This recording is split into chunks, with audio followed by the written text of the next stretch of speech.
Sallallahu ala Muhammad sallallahu alaihi wasallam sallallahu ala Muhammad.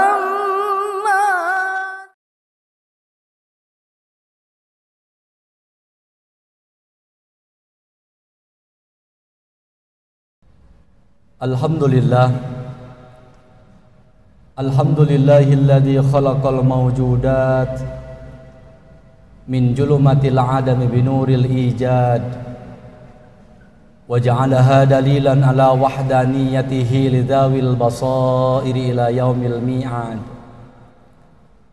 Ashhadu an la ilaha illallah wahdahu la syarika lah al-malikus samad alladzi lam yalid wa lam yulad wa lam yakul lahu kufuwan ahad. Wa asyhadu anna Muhammadan abduhu wa rasuluhu khairul ibad.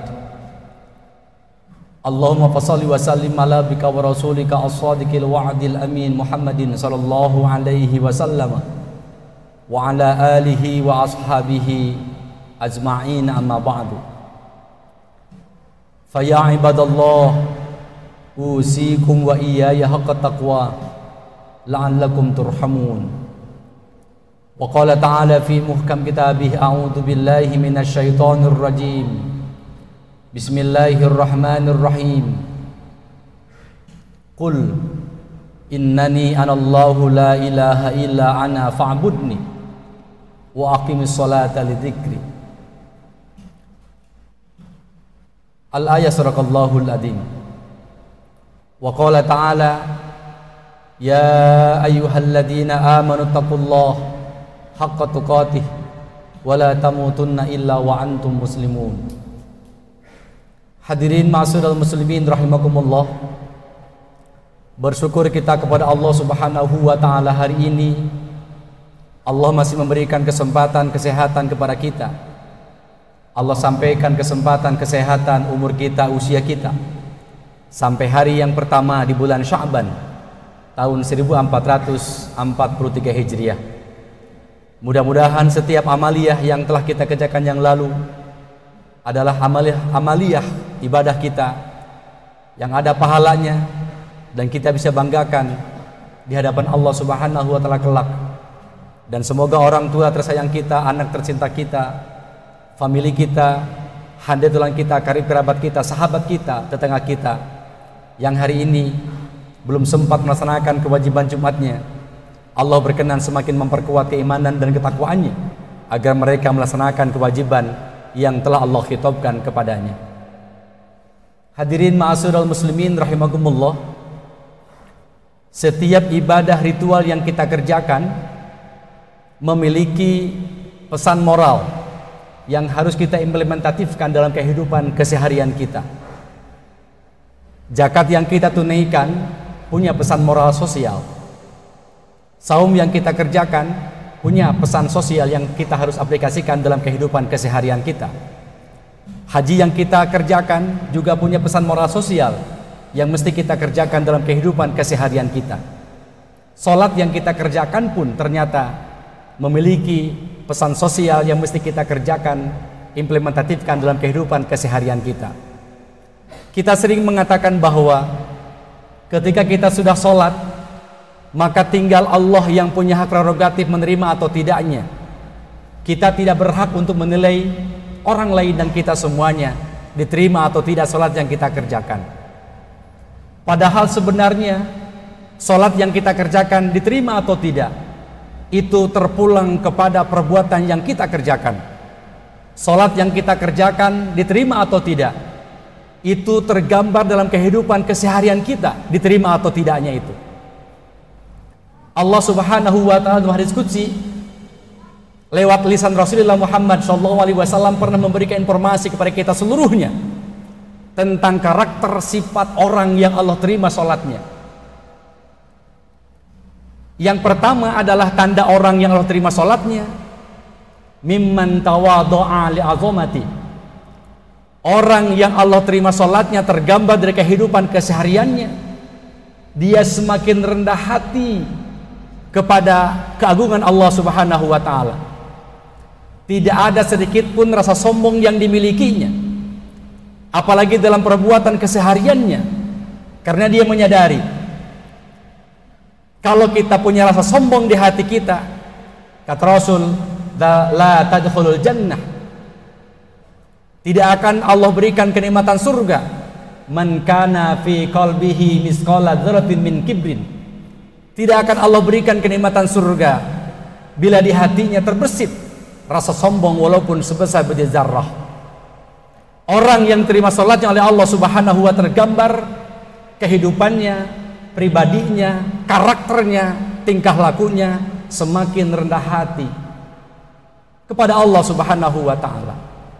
Tanda yang pertama yang Allah terima salatnya, bukan malah dengan salatnya semakin sombong dengan ibadah yang dikerjakannya, bukan dengan salatnya bahkan dia semakin sum'ah dan ujub dengan salat yang dikerjakannya.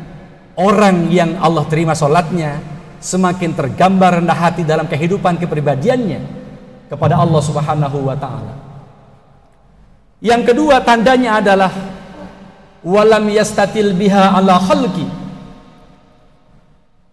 tidak ada rasa menyombongkan diri kepada makhluk Allah yang lain. Bahkan terkadang ada orang yang dengan ibadahnya orang merasa lebih hebat ibadah daripada orang lain. Ada mungkin di antara kita dengan salatnya dia semakin dekat dengan Allah, bahkan merasa jauh dengan manusia yang lainnya. Ada yang merasa dia ketika beribadah hanya dia yang paling dekat dengan Allah, orang lain jauh dengan Gusti Allah. Orang yang diterima salatnya di antara dua tanda yang kedua adalah walam yastatil biha ala khalqi, tidak ada rasa sombong yang dimilikinya. Semakin dia sayang kepada yang lain, semakin dia tawadhu kepada makhluk Allah yang lain. Tidak kemudian dengan salat yang dia kerjakan semakin muncul angkuh sombong dan orang lain salah seluruhnya. Yang ketiga tandanya adalah walam yabit nusirran ala ma'siyati, dia tidak mengulangi kemaksiatan, dosa, kesalahan yang sama. Dia tidak mengulangi maksiat yang sama dikerjakan dengan dua kali di waktu yang sama, bahkan di waktu yang berbeda. Orang yang Allah terima salatnya tergambar dari dia tidak pernah melakukan perbuatan maksiat, dosa kepada Allah Subhanahu wa taala, melakukan pengingkaran terhadap perintah-perintah Allah. Tanda yang ketiga, salat itu diterima tergambar dari kita pelaku dan pelaksananya.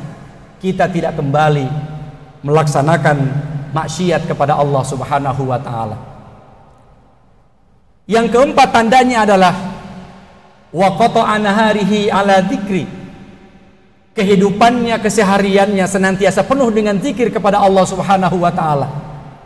Kesehariannya lisannya ratbun an dzikrillah, lisannya selalu basah berzikir kepada Allah Subhanahu wa taala. Tanda yang keempat orang yang Allah terima salatnya adalah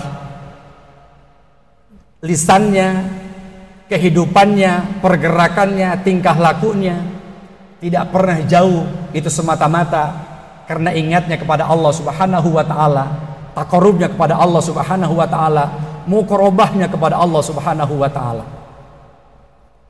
Yang kelima adalah warahimal masakin wabnas sabil warahimal musab wal armalah. Orang yang Allah terima salatnya tergambar dalam kehidupan sosialnya adalah dia semakin sayang kepada fakir miskin, dia semakin sayang kepada ibnu sabil, dia semakin sayang dan dermawan pada orang yang terkena musibah, dia semakin sayang berbagi pada orang yang kekurangan, dia semakin sayang dan cinta kepada janda tua jompo yang perlu diberikan santunan. Tanda itu ternyata mesti melekat dan harus melekat kepada orang yang Allah terima salatnya. Kalau ada karakter sifat itu muncul pada orang, kelima-limanya Allah sebutkan di akhirnya dengan sebutan nuruhu kanuri syamsi, Dia punya cahaya seperti cahaya matahari. Dengan jarak jutaan kilometer dia mampu memberikan kebaikan dan effort positif kepada orang di sekitarnya. Wa aqla'uhu bi'izzati, kehidupannya penuh dengan keagungan Allah dan diberikan Allah Subhanahu wa taala. Wastahfaduhu malaikati, setiap gerakan kehidupannya Allah jaga dengan para malaikatnya. Aja'ala lahu nuran fi dzulumat, Allah berikan cahaya dalam setiap kegelapannya. Allah berikan solusi dalam setiap persoalannya. Allah berikan jalan keluar dari setiap permasalahan yang dihadapinya. Salat yang kita kerjakan ternyata tidak hanya ansih milik Allah Subhanahu wa taala, tetapi akan tergambar perbuatan tingkah lakunya ketika diterima atau tidak dari perbuatan kesehariannya. Jangan-jangan kita hari ini kita sholat hanya sekedar menggugurkan kewajiban. Ketika selesai sholat, kita tidak pernah memeriksa diri dan perbuatan kita, apakah tergambar dalam 5 perbuatan itu ataukah tidak. Masih ada waktu dan kesempatan untuk kita mengevaluasi dan mereposisi sholat yang kita kerjakan. Karena ternyata sholat yang kita kerjakan tidak hanya mutlak milik Allah, tetapi diterima atau tidaknya tergambar dalam perbuatan kita, dalam keseharian kita. Semoga Allah memberikan waktu dan kekuatan kepada kita seluruhnya. A'udzu billahi minasyaitonir rajim. Bismillahirrahmanirrahim. Alhaakumut takatsur hatta zurtumul maqabir. Kalla sawfa ta'lamun, summa kalla sawfa ta'lamun. Aqulu qouli hadza fastaghfiruh, innahu huwal ghafurur rahim.